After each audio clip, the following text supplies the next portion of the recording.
Okay. Okay. I'm gonna try this one more time, everyone.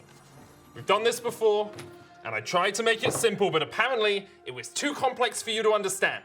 So I'm gonna make it even simpler. You start in a cave. You have to find a dragon and take the crown off the dragon. That's it. Find the dragon, take the crown off the dragon.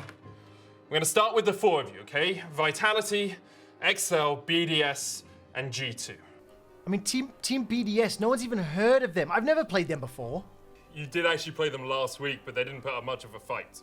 Hi everyone, excited to play with you. I hope this will be a great campaign. Psst, psst, XL, I have some new tech up for sale. Very cheap, fresh out of the the rack. It's called the Mickey X. It's a legendary sword used under the Battle of MSI 2019. You know, I am already guaranteed this year to find the dragon. But if I get myself this item, maybe I could even get the crown. Hey, lobby leader, I would like to make a gear change, please. Wait, why? We're already in the dungeon. You can't just change gear whenever you want to. I thought I had all of the gear, but how can I say no to the legendary Mickey X? I want the crown. I mean, talking about legendary items, gear, crown, I definitely deserve more than what I started with. Oh, here we I go. have played so many more campaigns. I have got so many more dragons slain and so many more crowns under my belt already. I definitely deserve to have at least more XP or more gold or some enchanted gear or something. No, your gear is already good enough. You have 5 legendary items. You don't need more. I want more gear! Actually, can I have some more gear also, please? No, what's wrong with your stuff? You've got good stuff. Okay, that's it. Okay, no more gear. You've entered the dungeon. Someone needs to go first. Who's going first? Okay, it'll be me. Should definitely be me. I definitely have perks on the roster. That's a title spell guaranteed already. I think in terms of my party, he's going to synergize extremely well with this barbarian that's up for sale. He was benched last reason or last campaign.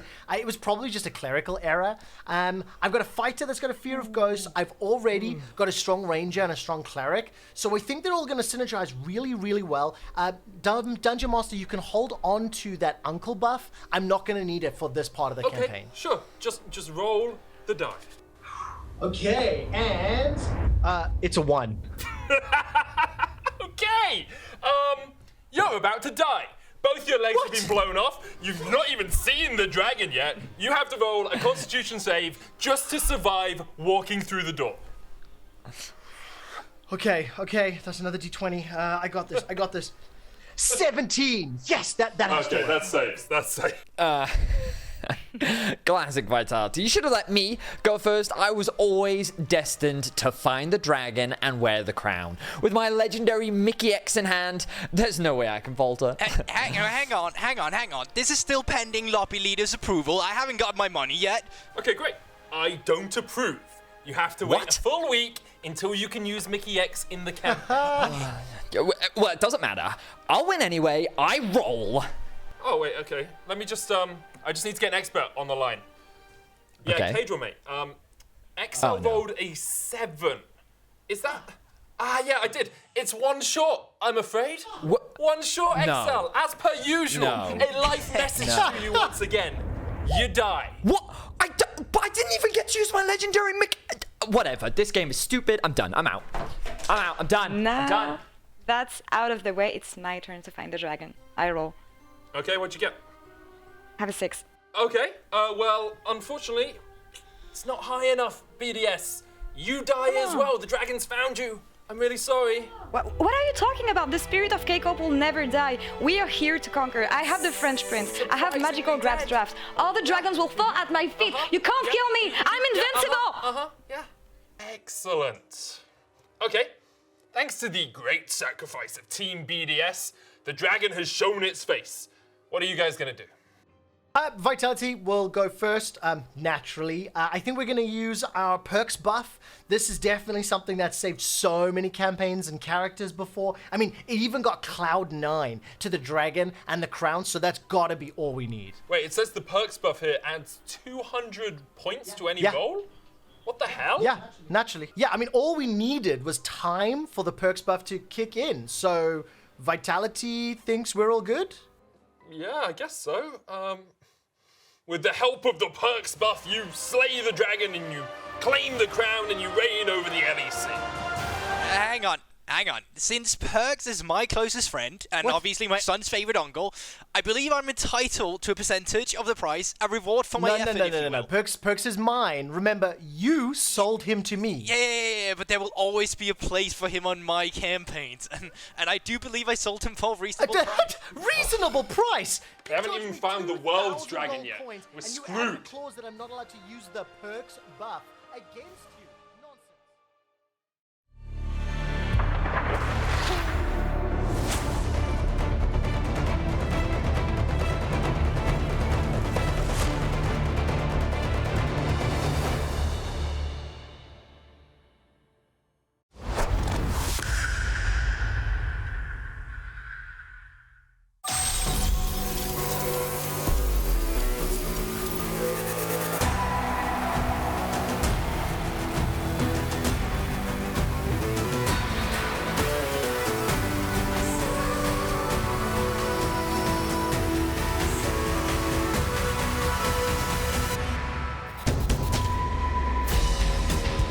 Welcome to Berlin, Germany, as we continue the 2022 season. Where the adventure begins, we're always beside you, your nerdy best friends, with a balanced team to guide you. Let's hope that everybody rolls a critical today as Rogue are facing off against Fnatic. My name is Quickshot, and I would like to What the hell's going on, man?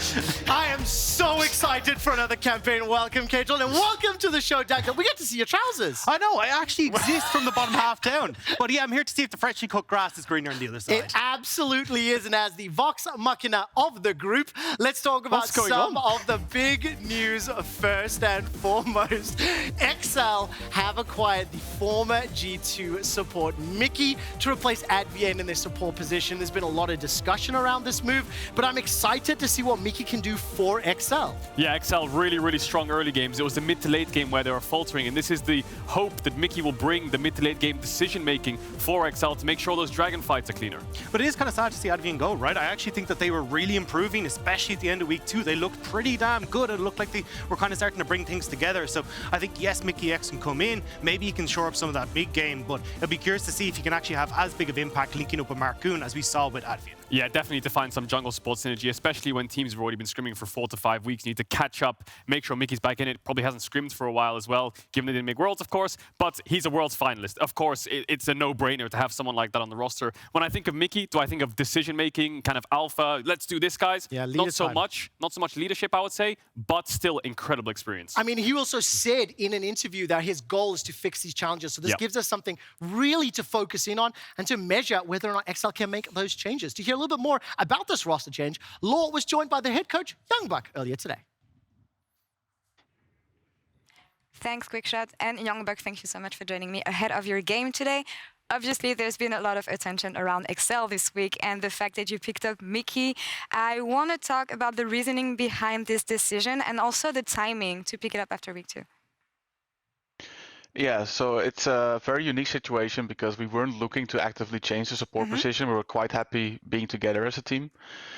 It's just that this was a very unique opportunity that presented itself right now for the right price, and then XL has to say yes or no. And I think this was mainly just a business decision that you know that with Mickey X under a 2-year deal, you have 2 years of success, and it makes it much easier to attract big players.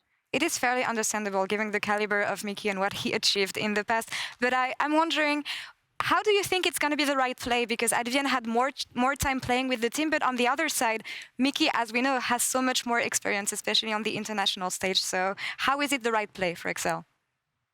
No, exactly like you said, Mickey X has a lot of experience playing at the World Finals. I don't think he'll have much trouble joining us and synergizing very well. He's very experienced, and also in the meta, I feel like it's more about laning phase and team fighting, other than really being synergized with your jungle compared to last year. So I think with knowing how strong he is in lane and in team fights, there shouldn't be many issues. All right. Well, you just have a few days training with him this week and getting ready for LEC week 3. How has it been going so far, and how did he adapt to the new team? I think he adapted very well. So on the one hand, we scrimmed teams of a little bit less caliber than we did previously, but our win rate skyrocketed. So we don't know if it's because of mikyx or because we are playing teams that aren't in the top 3 right now. So I think today's stage match is probably the most important one to see how much of an impact Mickey signing will have on us. It will be indeed facing off the Mad Lions later today. Well, Joey, thank you so much for the interview. I wish you the best of luck with Excel today. And Trevor, back to you. Thank you so much, Law. Thank you so much, Youngbuck. This was obviously a big news. A lot of people talked about it. But just like every single traditional sports team, when you have owners, organizers, managers looking at the roster, looking at the players, you do need to look at what pieces are available. When Mickey's available, it is a huge talking point. Oh, yeah, definitely. Especially, as you said, under a 2-year deal. If you're attracting players in the 2022 offseason, you have Youngbuck, you have Mickey, you have big names. It's a snowball effect of getting more bigger players, right? So shame for Advien. He's going to be in a bit of limbo, but still great for Excel. Unfortunately, that is also how sports works. When you look at any other traditional sport. I do need to move us along because from one legendary European support to another, Hylissang and Fnatic have looked incredible. As we are still looking at our news headlines, Fnatic are undefeated. Hylissang currently is first in KDA for supports. This man is a changed man because I remember him dying a lot more. I think he had the most deaths last year in one of the splits. I think he was happy about it. I remember a tweet coming out from him saying, yeah, I love having the most deaths. I don't care. Now he's first in KDA. What the hell happened to this man? Ever since Bwippos left him, he seems a little bit more tame, but still looks just as good. I mean, world-class support. I never thought I'd see the day 2 deathless games for Hylissang in the LEC. Like, that says a lot. But also, I think, you know, we're starting to see him still play that not-so-tame style. Like, he makes Zilean look like an engaged champion. This guy likes to still get in your face. He really does. And Dad, seeing as though you've been on the show for all of 5 minutes, is Fnatic the best team in the LEC right now? Did you just want to throw me under the bus? Yes, I did. That is the plan. I've already split the audience 50-50. But no, I genuinely think that coming into this, their bot lane is probably the best bot lane in LEC. They look so damn strong. They have a great kind of death ball composition that they work with that's so difficult to deal with. But we'll have to see if they can find that against Rogue here today. Oh, what a cop-out. What a cop-out. But when you have 2 undefeated teams and Fnatic looking really good, as Dagda mentioned, they are tied with Rogue at the top of the standings. They will play a little bit later tonight. And you can see the rest of the teams now. Astralis and BDS down at the bottom of the table. I mean, it's going to be a very exciting matchup between Rogue and Fnatic. Oh yeah, definitely will. Only one team can go undefeated for the rest of the split, so they have to carry the torch for the 18-0 split. The rest of the split, my word, Cajal. Let's turn our attention, of course, to another headline squad in Vitality. They recovered from their natural 1-0-3 Super Week to go 2-0 last week. I thought as a team, they looked very good. I thought they were impressive bounce back from week 1. Yeah, it feels like they've started to find an identity for them, right? We see that they're actually like roaming better from the bot lane, so you're not seeing Karzi left on his own as often, so he's having much more of an impact in team fights. He's not coming in 20 to 30 CS behind, and it feels like they're starting to figure out how they want to play the game. Yeah, just individually all across the board, this team has stepped up. Top lane solo killing. Perks was up 50 CS on caps in around 15 minutes. Karzi and Abrov 2v2 killing G2's bot lane. You look last week, Perks couldn't lane at level 5 versus XL. XL bot lane was 2v2 killing them, and Alphari didn't have much impact. So the biggest thing to me when I look at this roster is individual talent. Yes, they can come together as a team, which might be scary, but self-made Alphari, Perks, the individuals is what this team should be strong with, and that's what they should. I mean, that is terrifying to me. Last week against Caps, Caps was CSing at 9 per minute, and I think Perks is around 13 or so. It was mind-boggling. Now, you mentioned individual players are terrifying. If they find this team cohesion throughout spring, is this maybe they'll slay the dragon. Well, maybe they'll slay the dragon. That is a great pickup. All right, this week we will be playing on a brand new patch. It'll be 12.2. To start off with, the biggest of all news, the Chemtech Drake has been disabled. Oh my god. So that means goodbye. It's dead. Goodbye.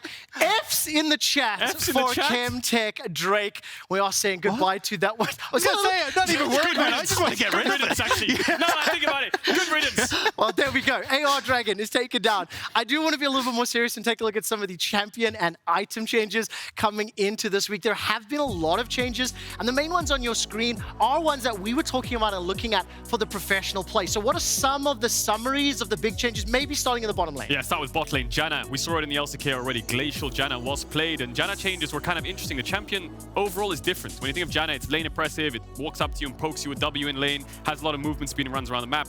Now, the biggest change to Janna is now her E actually gives her more shield, 20% more shield and healing power when she lands CC for 5 seconds, so a lot more supportive. Her ult will tick faster, her Q travels faster, and her W is a little bit down in damage, so a lot more of a supportive champion that we might see in the bot lane.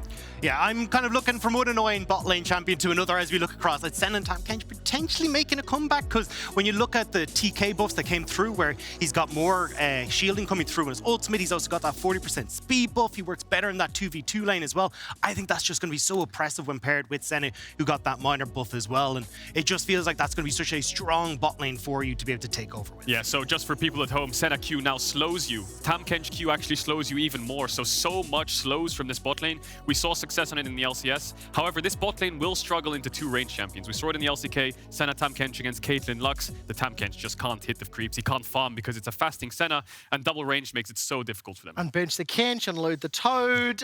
What about some of the lethal tempo changes and looking a little bit broader as well? Yeah, it definitely kind of hurts early game for champions like Jinx and that in that bot side of the map, because you are taking a slight hit on the attack speed you get. But late game, that's only going to be adding up. And especially when you're looking at Janna, Tahm Kench, these guys coming back into the meta, these super carries from the bot lane are going to be so good against dive compositions. Yeah, definitely really good. It's just better for scaling. Lethal tempo, weaker early, better later on. And there's a couple other changes we saw on the graphic earlier. You know, Veigar has been buffed. He gets a little bit more stacks every time with his passive for more ability power. Lich Bane's been changed. It actually gives cooldown reduction, ability haste now, which is fantastic for mages like Victor, for champions like TF. So we might see that be picked up. Well, we'll have to find out. Of course, we have seen a few games on the patch already. Some of these other movements in terms of Talon, Lulu. Do you expect big changes coming into this week, or is it too early to tell? It's too early to tell, but definitely more kind of openness in bot lane. Veigar might come back with the Lulu changes. The W is a little more higher cooldown, I believe, so it's a little bit weaker in team fights.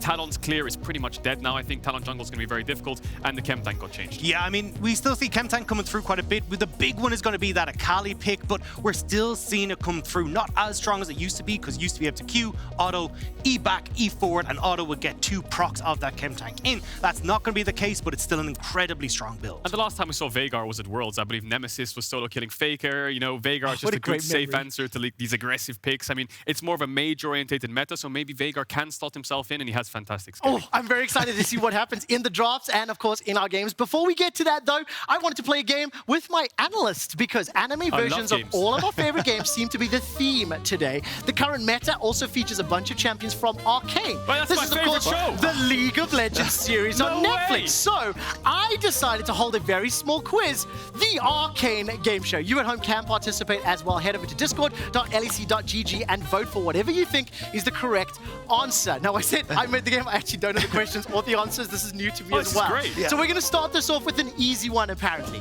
Out of all of the champions appearing in Arcane, which one has the highest win rate in the major regions in 2022? It must be my favorite character.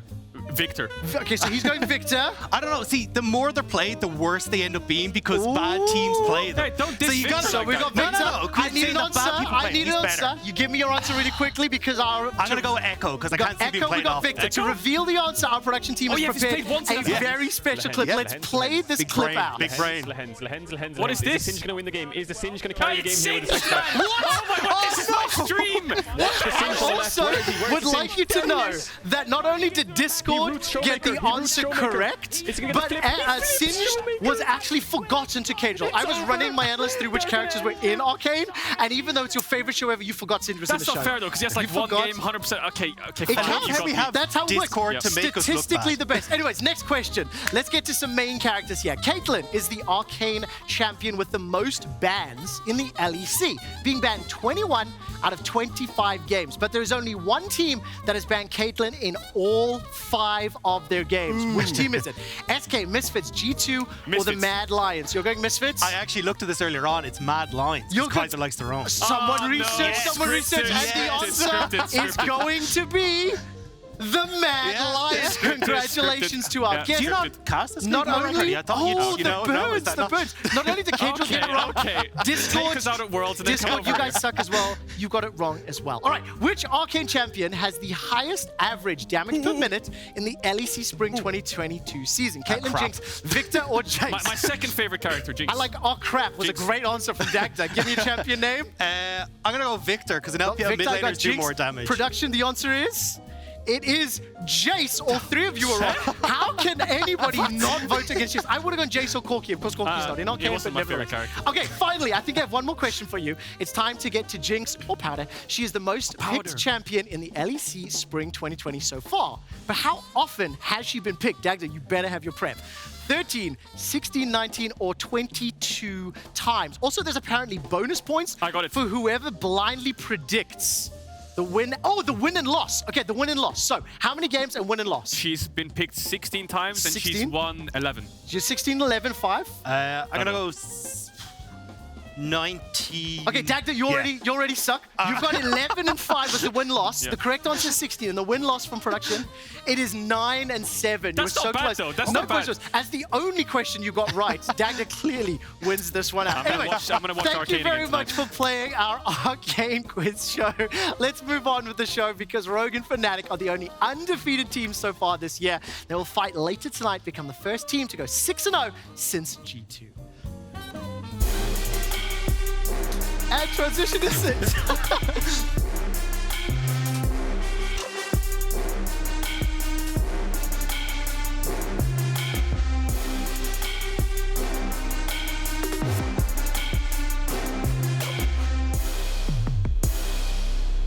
Wow, who will remain undefeated? That is the question to answer in Game 4 today. Both teams have had similar schedules to get into this point. There's only been one difference. Fnatic took down Vitality, and Rogue beat the Mad Lions. I want to start with Rogue. I'm going to make a bold statement and say that they are the best of one team that we have in Europe. And over the last 3 seasons, they have at least tied for first during the regular season. Rogue just looked fantastic, don't they? Yes, their strength of schedule wasn't the hardest. It was the Mad Lions game that they played against almost like a top 4, top 5 team, and they looked dominant from start to finish. From draft, Trimby on Blitzcrank, roaming around the map. They have a very clear style, and I think it just works so flawlessly for them. Yeah, I love seeing how well Rogue can play and setting Comp up for success and then bringing him into team fights to just absolutely take them over. And their team fighting is insane. Like, Ottawame, that's front line has been absolutely nuts. Yeah, and I think Malrank's just like the X factor for Rogue. I mean, he's so selfless. He'll do anything for his laners no matter what. When you have a top laner that can play on his own, like Ottawame, and Malrank's just roaming around the map trying to get all lanes ahead, mid and bot just benefits so much from it.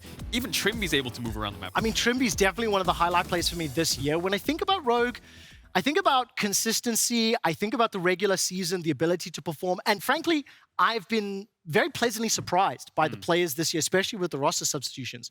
All of those words I would never have associated with Fnatic. However, I do think this year there is a little bit more consistency in their play. There's not quite as bold decision-making. Let's just say Fnatic's they're a bit more tame than they were last year. And I mean, maybe it's because Bwipo left the roster and Hylissang and Bwipo, his right-hand man, on diving tier 2s, which was so fun to watch. The TP changes as well slowed the game down a little bit more, which forced him to be a bit slower. But this team's very obvious win condition. It's their bot lane, right? It's all coming from upset Hylissang. Most pressure there. I think Humanoid has been a bit, not quiet, but he's been doing his job in the shadows. Yeah. Understated is a good way of saying it. He's been doing his job in the shadows. I mean, he's one of the best mids in Europe, slotted in fantastically. Razork's cleaned up his early game, but bot lane's always a staple point for Fnatic. Yeah, I love watching Fnatic though, because it's always this like, hey, we're going to push sides and then death ball. It's like, do not mess with these guys. Because all they're going to do is just wander around the map, make sure that you're all good and set up for these team fights. And that's where I want to see Rogue and Fnatic go against each other. And I think if you look at the draft, it all comes down to support champion pools as well, because I feel like a lot of teams are targeting Hylissang because of his Rakan. A lot of teams are targeting Thresh against Hylissang because of his Thresh. And we've seen him take 2 games of Zilean where he engages.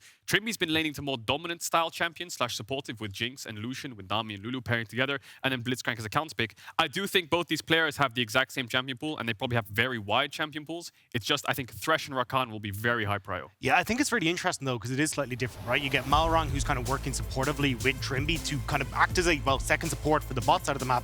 Whereas when you look at the ability for Upset and Hylissang to get control over that bot side, it's absolutely insane. Like, often they'll go for this 4th wave crash where they reset, get these big advantages. So you either have to shove the lane and lose out on CS to match the reset and get the items that you want, or you're an item down in the lane and they'll just beat you bloody in that bot lane. It's so exciting. I love that call out around Upset and Hilly pushing on that 4th wave. They're going to have a tough task today going up against Rogue's bottom lane, who have surprised. We saw some clips there of Trimby on your screen. That, of course, will be the 4th game of the day. And let's take a brief moment to talk about Trimby, somebody who, again, has developed, surprised. Kadril, maybe. The champion pools, some of the differs as we can see. Is he going to be able to step up to Hilly today? Oh, it's going to be a tough task, right? He did very well against Kaiser. I think the Trimby's grown so much. I mean, his Worlds performance left a lot to be desired. The playoffs was a little bit hit or miss, but this year, you can hear it in their voice comms on their YouTube channel. He is on the comms, on point, always talking, and he has to facilitate a lot of that, right? Malrang's English isn't there yet. Larsen's just generally quiet. Comps come into this brand new roster, which always finishes first, and Ottawame can't really impact the map anyway because he doesn't have TP anymore. So it's all coming down to Trimby, and he's stepping up. And I think it's really cool that the way we've seen them kind of change positions and kind of change their style in the last game against Mad Lions was through Trimby, right? We got this play, instead of playing around the bot side, they actually went and played around mid lane, having these picks happen. It was such a cool and nice adaptation to see. So I'm excited to see if Trimby is more in the tank against Fnatic. Well, let's see if they do anything different as well, whether they'll be the same rogue or whether they'll have a unique pick and ban. And we can figure out exactly who else will be playing on our docket today. Opening with BDS and Astralis, XL versus the Mad Lions in game 2. We'll see Mickey in his first comeback game to the LEC stage. Misfits versus G2. I mean, it's just a stacked day of games. It's a stacked weekend, Trevor, isn't it? I mean, Fnatic, Rogue, G2, Misfits. You've got Vitality playing Mad versus XL. I think it's very hype. But then tomorrow the games are unreal. G2, Yeah, thanks Fnatic, for rolling out Vitality, the Rogue. red carpet there, lads. I appreciate it. It's been a good weekend, haven't you, Dagda? Luck of the Irish. We had some good quality matchups. Let's focus in on the very first of the day. Team BDS and Astralis, both of these teams need to pick up wins this week and next week. Both have shown massive inconsistencies throughout the debut to the 2022 season. And I think I want to focus in on Team BDS. Synchro is the name that comes to mind. I always think of Synchro more positively, especially when Team BDS do get advantages. And he is going to be pivotal to that. I've been absolutely infatuated with Syncroft. I think this guy's pathing is absolutely insane. His decision-making in the early stages on where he needs to be is absolutely incredible. And honestly, when you look at just his early game alone, I put him as one of the top 4 junglers in the LEC right now. I think the big problem is as we move away from that, it's in towards like the team fighting mechanics can be a little bit messy, and the actual linking up of the team as a whole can fall apart a bit as well. I think that's where a lot of this struggle is coming for BDS. Yeah, I think the key word there for me is team and translation of leads, right? You've got Adam who's doing well in top lane. You know, he's playing things like Sion or tanks, and he's actually doing his job very well. You've got Nuclear, who seems to be a lot more consistent than last year, and Syncroft, who against Fnatic, you saw it on screen there, carrying the game, really up in CS. Against Vitality, solo killing self-made level 4. It's just a case of transitioning those leads. If you look at the positives and negatives for BDS, I think the negatives, their bot lane's really struggling, and they aren't coming together whatsoever in fights. I mean, it's going to be so difficult. Let's talk a little bit about their opponents as we turn our attention to Astralis. Of course, they've had a pretty tough schedule. The teams that they've played is Misfits, G2, Rogue, Fnatic, and the Mad Lions. In case you weren't aware, those are the current top 5 teams in the standings. So for Astralis, I do not know how to read this team because there have been moments that I love. There's been drawn-out games. There's Zanzara, who's just an interesting player to watch. But it's really difficult to nail down exactly what goes right and wrong for Astralis. Well, the good news for Astralis is you don't have to beat the top 5 teams. You just got to beat the bottom 4 to make playoffs, right? So if they turn it around this weekend, then they're in a good setting. But these next 2 weeks will be pivotal for Astralis. If they don't pick up wins before the second half of the split, it's going to be a disaster. And when I look at Astralis, I think their drafts are not bad. You know, you look at their comp versus G2. You look at their comps across the board, barring one where they had a very weird Renekton Viego draft, I believe. It makes sense. They have teamfight, one-dimensional teamfight. You've got comfort picks, you've got counter picks. You know, Kennen into the Graves, Irelia into the Syndra. You've got an Aphelios Thresh, Zanzara's Trundle. It should work, but when you actually watch the game and go into that game, they find good plays, but they never turn them into better plays. Yeah, but the problem is it's the strength of those compositions is also the downfall, right? Because we see them playing dive so often, but they don't really know how to cross-map in the early stages of the game. They're not setting up for objectives early, so when they start to fall 2, 3, 4K goal behind and you only have a go button, that's where you end up losing out on these team fights. And you can see it when they set up around the Baron in that game versus G2. They have such a good sequence of events which could lead to a massive gold lead for them, but it just falls apart as we see on screen. Zanzara, amazing pick onto Caps, gets his flash, kills the enemy mid. This is 21-22 minutes in the game. Jankos dies as well. You've got a 5 versus 3 situation, but everything falls apart so quickly after this pick. The obvious call is Baron. You've got 2 people hitting Baron, then Dayor tries to turn with Promiscue. White Knight's just miles away because he can't follow whatsoever. Kobe is trying to finish Nash with Zanzara. Dayor's turning on one side. Promiscue's hooking the other person. And then by the time Astralis stop doing Baron, they're all dead and then they lose it. So good play, but you've got 2 sides of a coin doing different things, and when they come together, it just feels like a bit of an idiot sandwich. I didn't think you were going to say that live. I've been watching a lot of Gordon Ramsay, Trevor. Kicked off at Twitch I've been watching a lot of Gordon Ramsay. Go back and say, I think it's, as you're saying, right? Like if you're going to be this disjointed when you're playing these style of compositions, it's not going to work out, right? And they just get caught out so damn frequently. And it is that lack of communication between the front line and the back line that we see. I mean, White Knight, we even saw flash over a wall as Kennen pop up this big ult and still gets caught out because no one else is with them. The play is not bad. You just need to make one call and follow it. Turning is good. Finishing Baron is good, but you can't do 2 things. Pick one and stick to it. It sounds so simple. Just get on the same page, understand exactly what your teammates are going to do, coordinate it in-game. Doesn't matter on the picks and bans. Hopefully nobody has a sandwich today. Can Astralis find their first win of the season in our opening match of the day? Let's send it over to Medi. How would you like to do this?